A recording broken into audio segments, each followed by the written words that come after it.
On September 9th, crowds gathered in downtown Cincinnati to view a historic occasion, the grand opening of the brand new Cincinnati Bell Connector, formerly known as the Cincinnati Streetcar. For the first time in 65 years, Cincinnatians can ride the streetcar for business or pleasure. The route runs from Rheingeist Brewery down to Great American Ballpark, passing destinations like the main bus hub at Government Square or the recently renovated Washington Park. For only $1, anyone can buy a streetcar pass for 2 hours worth of riding, and for only $2, there's a day pass available for purchase. The Northerner held a Q&A session with Rick Doddy, a former Cincinnati Metro bus driver and one of the system's first streetcar operators. Public transit. I initially started with Queen City Metro, sorta, May 7th of 1984 as a operator, trainee, and intricately became the operator. And I've spent my 32 years in operating street buses here, the trolleys, the couple of gas trolleys we have, but basically I spent all my time out on the road for 32 years now. The system is in good hands, according to Doddy.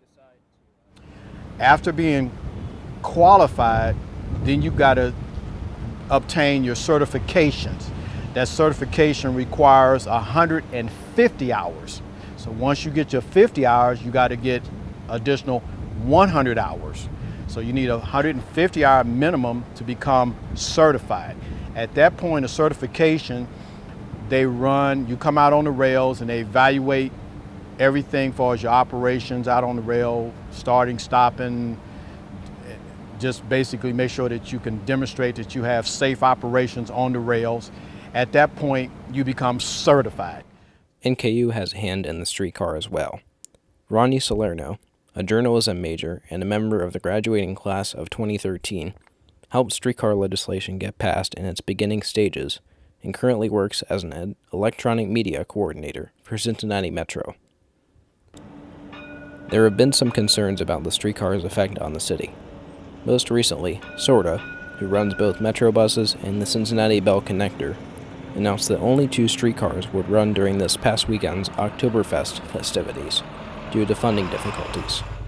According to Sharon Coolidge of Cincinnati.com, $7,000 in donations left over from the opening ceremonies, along with a large amount of fare profits expected from Oktoberfest, are expected to break even. Advertising vehicles, who handles Sorta's transit advertising, stepped in to provide the remainder of the funds, if needed.